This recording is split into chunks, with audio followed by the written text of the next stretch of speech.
Halo teman-teman, untuk masuk ke sebuah lingkungan tentunya ada persyaratan-persyaratan yang harus kita lalui. Apakah kita ini masuk kualifikasi ke lingkungan tersebut atau tidak.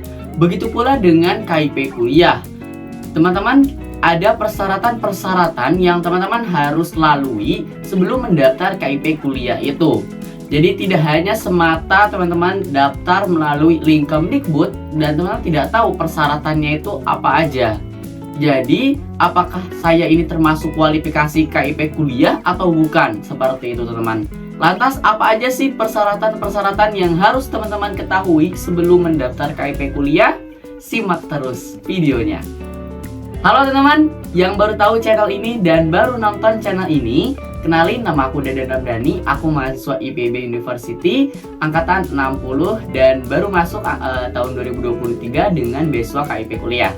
Nah, di channel ini aku bakal ngebahas tentang beasiswa-beasiswa. Jadi tidak hanya tentang KIP kuliah, melainkan beasiswa lain yang teman-teman misalkan butuhkan kayak gitu. Oleh karena itu yang baru masuk dan belum subscribe, tolong dong subscribe dulu agar mendukung channel ini lebih berkembang lagi. Seperti itu. Oke, kita lanjutkan ke persyaratan yang tadi, teman-teman. Jadi, persyaratan yang pertama yaitu teman-teman itu harus berada di kelas 12 sedang berjalan atau maksimal 2 tahun sebelumnya. Banyak sekali pertanyaan kemarin itu di kolom komentar, yaitu, Kak, saya tahun 2023 lulusnya, apakah bisa? Bisa, teman-teman. Kak, saya tahun 2022, apakah bisa? Bisa, teman-teman. Jadi maksimal 2 tahun sebelumnya dari tahun 2024, berarti 2023 dan 2022. Jadi kalau ada pertanyaan lagi, Kak, aku angkatan 2021 bisa daftar lagi gak? Tidak bisa, teman-teman. Jadi cuman bisa angkatan 2024, 2023, dan 2022. Itu yang pertama, teman-teman. Oke, teman-teman, persyaratan yang kedua yaitu teman-teman harus sudah diterima di perguruan tinggi yang teman-teman lamar, baik itu di perguruan tinggi negeri maupun di perguruan tinggi swasta. Tapi yang di-highlight di sini adalah perguruan tinggi yang teman-teman lamar itu sudah terakreditasi ya, teman-teman, terakreditasi secara resmi seperti itu. Nah, kalau misalkan teman-teman sudah masuk ke perguruan tinggi tersebut, baik melalui jalur SNBP, SNBT, atau mandiri, nanti teman-teman akan diseleksi oleh perguruan tinggi tersebut apakah masih layak atau tidak.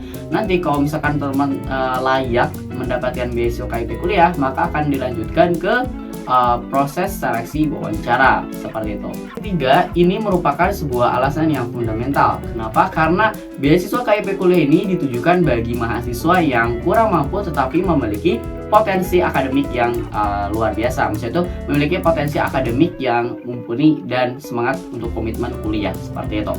Nah, lantas kondisi ekonomi yang kurang stabil atau ekonomi yang kurang mampu itu dibuktikan dengan apa, teman-teman? Jadi untuk kondisi kita ini sedang tidak mampu dibuktikan dengan beberapa dokumen. Yang pertama yaitu teman-teman mendapatkan KIP selama SMA, yaitu teman-teman sudah punya kartunya seperti itu. Nah, itu merupakan yang pertama, yaitu mendapatkan KIP selama SMA. Yang kedua yaitu teman-teman itu terdata DTKS, yaitu data terpadu kesejahteraan sosial dari Kemensos, atau teman-teman itu mendapatkan beberapa bantuan, misalnya kayak PBIJK, BPNT, PKH, dan lain sebagainya seperti itu.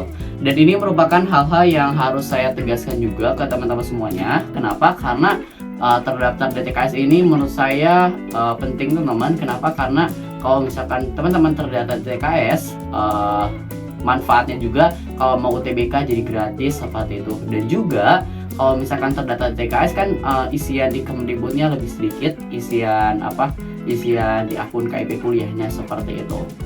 Dokumen yang ketiga yaitu teman-teman terdaftar di P3KE. P3KE itu apa, keadaan? Jadi P3KE itu semacam kayak percepatan ekstrim, yaitu untuk menghapus kemiskinan seperti itu, teman-teman. Dan kalau yang keadaan baca maksimal desil 3, teman-teman. Jadi teman-teman harus cek apakah teman-teman itu terdata di DTKS atau P3KS seperti itu.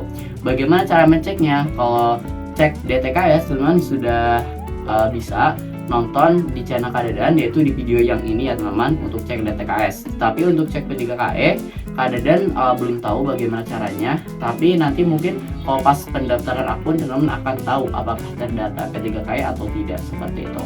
Nah, yang keempat yaitu teman-teman merupakan dari panti asuhan, seperti itu. Nah, ini biasanya akan lebih kalau bahasanya itu mungkin lebih diutamakan gitu ya dari panti asuhan. Kenapa? Karena ini udah jelas ya teman-teman, mungkin mereka itu tidak ada yang mengusahakan atau tidak ada yang membiayainya, seperti itu. Nah, gimana keadaan kalau aku nggak termasuk yang mendapatkan KIP kuliah, PKH atau tidak terdata DTKS, tidak terdata P3KE atau tidak dari panti asuhan, itu bagaimana? Kalau di tahun keadaan tahun 2023 itu masih bisa teman-teman, yaitu asalkan pendapatan orang tua potongannya merupakan 4 juta per bulan, seperti itu. Nah, itu merupakan dokumen-dokumen yang pendukung ya, dokumen pendukung untuk mendukung persyaratan yang ketiga, seperti itu teman. Jadi kalau misalkan ada pertanyaan nih di kolom komentar, Kak Dadan aku nggak punya KIP selama SMA itu gimana? Ya tenang aja teman, asalkan teman termasuk kualifikasi dari beberapa pendukung yang tadi Kak Dadan sudah sampaikan, itu insya Allah aman. Asalkan teman-teman masuk kualifikasi, seperti itu. Karena kalau Kak Dadan boleh cerita, jadi karena KIP ini kan sebenarnya nanti diseleksinya sama perguruan tinggi terkait.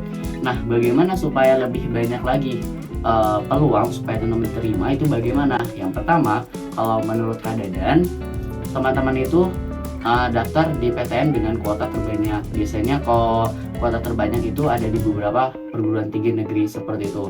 Misalkan kayak IPB, mungkin UGM, dan lain sebagainya.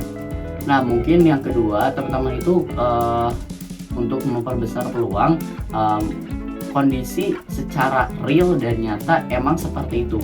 Maksudnya gimana? Jadi nanti kalau misalkan teman-teman mengisinya secara jujur atau mengisinya itu emang benar-benar sedang dalam kondisi kurang mampu, insya Allah itu akan masuk kualifikasi, karena nanti akan ada wawancara dan lain sebagainya. Kalau kadang dulu wawancaranya itu kan online lah, dan nanti kayak diliatin, oh ini bagian ruang tamu, ini bagian kamar, kondisinya bagaimana, seperti itu teman-teman. Mungkin itu aja dari aku teman-teman untuk video kali ini. Semangat terus untuk teman-teman yang mau kuliah dan menggunakan KIP kuliah. Tenang aja, masih banyak beasiswa yang teman bisa lamar. Contohnya kayak Tanu Top Foundation, Bayan Peduli, kemudian ada beasiswa Ethos ID, beasiswa Jarum, Bakti BCA, dan lain sebagainya. Itu masih banyak lagi ya teman-teman. Mungkin nanti kedepannya aku akan bahas juga ya beasiswa tersebut, karena alhamdulillah di beberapa teman-teman aku ya di IPB itu banyak mendapatkan beasiswa yang beragam juga jenisnya. Jadi nanti kita bisa saling sharing, saling tukar pendapat, seperti itu mungkin teman-teman. Jadi nanti teman-teman jangan lupa ya subscribe dulu channel ini agar teman-teman jadi tidak ketinggalan dengan video-video yang Kak Dadan buat, seperti itu. Itu aja yang bisa Kak Dadan sampaikan pada video kali ini. Terima kasih banyak. Wassalamualaikum warahmatullahi wabarakatuh.